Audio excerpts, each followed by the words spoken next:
Time to Talk Tuesday, where your local realtor, Antonio Newton, discusses the local market and common issues, providing quick solutions, creative ideas, as well as tips for investors, home buyers, and homeowners. Hi, my name is Antonio Newton, your local realtor with the Newton Group at Coldwell Banker, and I'd like to extend a warm welcome and thank you for tuning in to today's episode of Time to Talk Tuesday. Today we'll continue to go over the CCRA, which is the Central Carolinas Realtor Association Purchase Agreement or Contract of Residential Sale. It's so important that you understand the contract because as a buyer, when you're in the marketplace, there's going to be a lot going on. Not only do you have your normal life and work and kids and family, but then you have the emotional component of trying to purchase a house and thinking about your future and the finances and everything that's associated with that. So the more you understand about the contract, the more familiar you are with the contract, then the smoother the transaction is going to be. It's going to be a lot easier for your realtor to talk to you about different ways to structure your deal, especially in a competitive seller's market, so that you can stand out from other offers. So going over the 8-page contract is very vital. So we're going in today to part 2 because we already did part 1. So we're picking up on page 2 of the contract under financing, and we're on section B, application for financing. But before we dive in and continue to go through the contract, please remember that you can catch all of our video content on our YouTube channel at Antonio Newton Realtor. And that's going to have our Time to Talk Tuesdays episodes, our After Coffee series, our Home of the Day, all of our market stats that we put out monthly, as well as other Facebook Live video content as well. Very informative, and you can just click away. We got almost 100 videos on there with tailor-made just for those that are in this market. And don't forget to please like, share, comment, and subscribe. And don't forget to click that bell so that way you get notified anytime we put out new video content. And you can also connect with us on Facebook at Antonio Newton Realtor. So let's dive in to part 2 of the purchase agreement. So where we left off, we were talking about financing and how you have 5 days to apply for financing after your contract has been accepted. If financing were to change, then you got to notify them immediately. So when we look at 6B, application for financing, as said, if it changes, you got to let them notify it immediately. But then you look at section 1 there.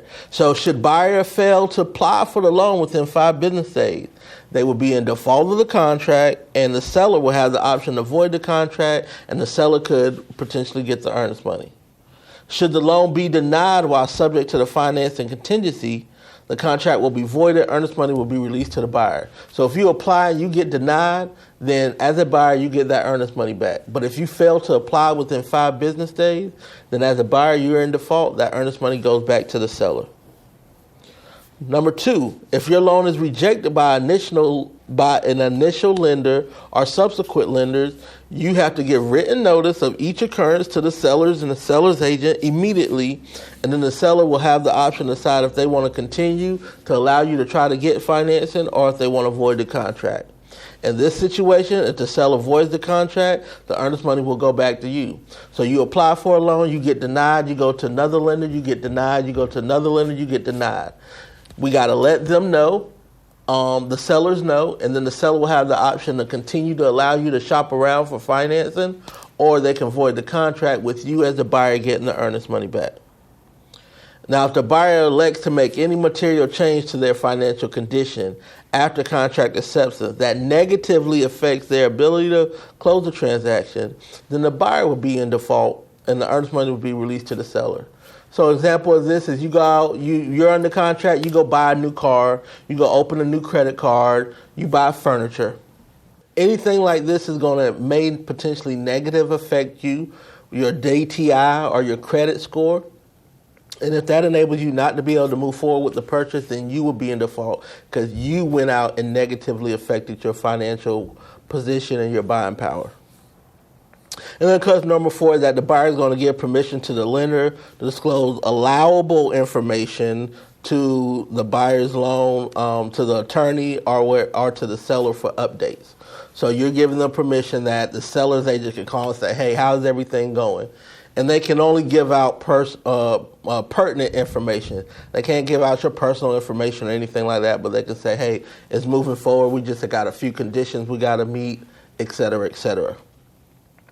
So moving on to page 3, if you are doing seller financing, this will come into play. Seller financing is included in the financing of this property. Buyer and seller's broker make no representation as to the creditworthiness of the buyer and suggest that the seller determine whether the buyer's credit is satisfactory.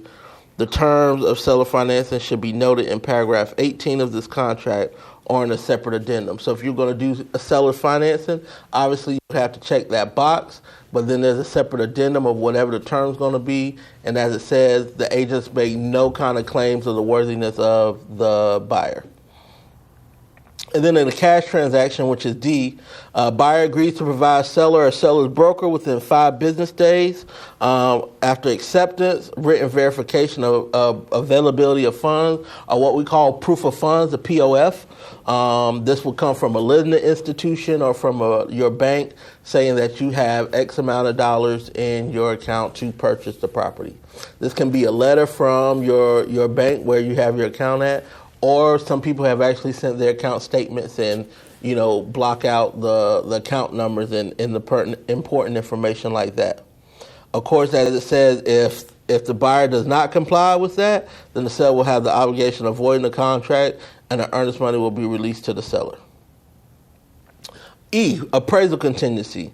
This is very important. This contract is or is not contingent on lot or parcel with building and the improvements thereon appraising according to the lender's appraisal or other appraisal agreed upon. So if you're getting financing, appraisal is going to be done. So this has to be checked. And it has to appraise. If it doesn't appraise, then the lender is not going to lend you the money. So therefore, there will be certain things that would happen. So as we see here, right here, if contingent in lot or parcel with building and improvements thereon appraises for less than the selling price, the buyer will have 3 business days after notification of the results of the appraisal to proceed with the consummation of the sale without regard to the appraised value, or attempt to renegotiate this contract. So if it appraises for less, you can renegotiate, but if you really want it, and we're seeing some of this in the seller's market, then the buyer can have the ability to bring the difference and still be able to close on the property. If after 3 business day periods, the parties are unable to reach an agreement or renegotiate the contract, then either party can terminate this contract by providing written notification to the other. And of course, if it's terminated, the earnest money will get released to the buyer. So you see the trend where they tell you in each situation where the earnest money is going to try to alleviate any kind of disputes that may happen. And then of course, F, seller's mortgage. This seller will check this out saying that the seller gives permission for the closing attorney to get a payoff. This has to be signed whether there's a mortgage on the property or not, because the attorney still needs to make sure that there is no mortgage. Section 7 is talking about the date of closing. So conveyance, which is transfer of the property, will be subject to all easements and covenants of record, provided that they do not make the title unmarketable, and to all government statutes, ordinances, rules, and regulations. The seller agrees to convey by marketable title, that's the key word, marketable title, and to have prepared a general warranty deed. So if it's a tax sale, a lot of times the title may not be marketable and you may not have a general warranty deed. You probably don't. So then an addendum will have to be signed or this section will have to be modified. If applicable, free of any encumbrances except as herein stated, the deed will be prepared in the names of. So on this line, this is where you will put however you want your name to appear on the deed. And if there's husband and wife, there's different ways to do it. Not even husband and wife, but if 2 people are buying a property, for example, I could do Nicholas Antonio Newton and Torrance Duvall Jackson. Or I could do Nicholas A. Newton and Torrance D. Jackson. You know, there's different ways to do it. You could do Newton A. Nicholas. So however you want it to appear, it will be there. And then, of course, you also put the closing date right here, that this transaction will be closed on or before, and then the date's going to be right here. Unless, of course, you do an extension, which you can certainly do. Seller will be obligated to vacate and give possession of the property free of debris in a clean condition. And when they say clean condition, they're talking about broom swept. So it doesn't have to be mopped. It's nice if they do it, but it doesn't have to be mopped and shampooed carpet and immaculate. But it does need to be in a clean condition, which they say broom swept. And then you check when. Is it going to be at closing? Is it 24 hours, 48 hours? Or is there some other agreement? And we see here in Section B that there's a 5-day grace period built in already, given that you have written loan commitment without any additional conditions. So you need to talk with your lender. If you get close, make sure you guys are working together so that way you can get that over and make sure there's no kind of issues. Section 8. Right of the buyer to inspect and reinspect the property. So you as the buyer have the right to do any and all inspections that you want to the property as long as they're non-destructive. Now as the buyer, it's your responsibility to pay for those inspections. I always recommend 3 inspections, home warranty, CL 100, as well as an HVAC inspection. There are times where some or all of those may not be needed, but that is generally the recommendation. Once again, and you have the right to also do a re-inspection as well as a final walkthrough prior to closing to make sure. So you can't be denied that by the buyer, that is by the seller. That is your right. Section 9, property sold to due diligence period. So a due diligence period is where a buyer will have 10 business days due diligence period beginning at the time of final contract acceptance as defined in paragraph 29B to conduct at the buyer's sole expense whatever non-destructive inspections, examinations, testing of the property that the buyer deems appropriate and necessary. This will include, but is not limited to, conduct a risk assessment for, and then list all the things that you can do. And also any re-inspections that may be required also will be at the buyer's expense. So at the end of this 10 business day due diligence period, you have different options. Now, if you need to extend this period out, you can. But normally, if you look at Section C, you have inspection options. So one is you can accept the property as is. Say, okay, we didn't find anything major, we're moving forward. Section 2, right here, is you can say, whoa, this house has termites or this house has too many things wrong with it, I don't want to move forward. And then you send them over what is called a release. And you send them over the inspection report, and you get out of the contract. But you have to do this before the end of your 10 business day due diligence period. But normally what happens is option 3, where a buyer will request the seller to make certain repairs, and you do that in the form of a repair addendum, an inspection repair addendum, and you say, hey, I want you to fix items A, B, C, D, E. And it's a second negotiation period because the seller can say, hey, I'll fix items A, B, F, G, H, but I won't fix C, D, E. And then you kind of go back and forth until they're willing to fix things that are important to you and you guys can move forward. And this is where a lot of things can sometimes get iffy, but if not, then you move forward towards closing. But this is probably one of the most important things is knowing what you can and can't do or ask for. You can ask for anything, but is it reasonable? Is it logical? So you always want to be considerate of that because, you know, you may be on the other end of that spectrum as well one day selling a property.